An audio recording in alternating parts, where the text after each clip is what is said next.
Снимаме! Ето ни нас с Рафи, време за блиц интервюто, което се случва вече извън студиото. Е там отзад е студиото. Готов? Чакай да покажем.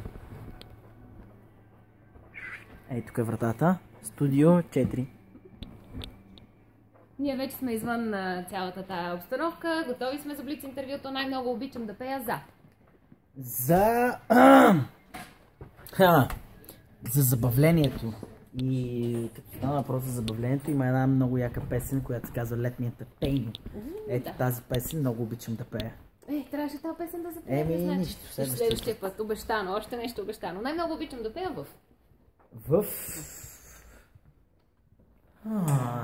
формация.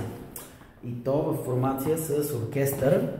То не е оркестър, а бенд с брас секция, жива. Защото това няма такова удоволствие. Това е изключително готино. Музиката е живота ми в последните 4 години и надявам се в близките 40. България е мястото, където прави музиката си.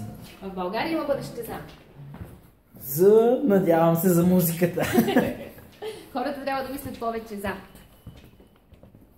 Повече трябва да мислят за хубавите моменти, които им се случват, а не толкова да наблягат на това какво не им се е случило. Така че да се забавляват. Любима дума?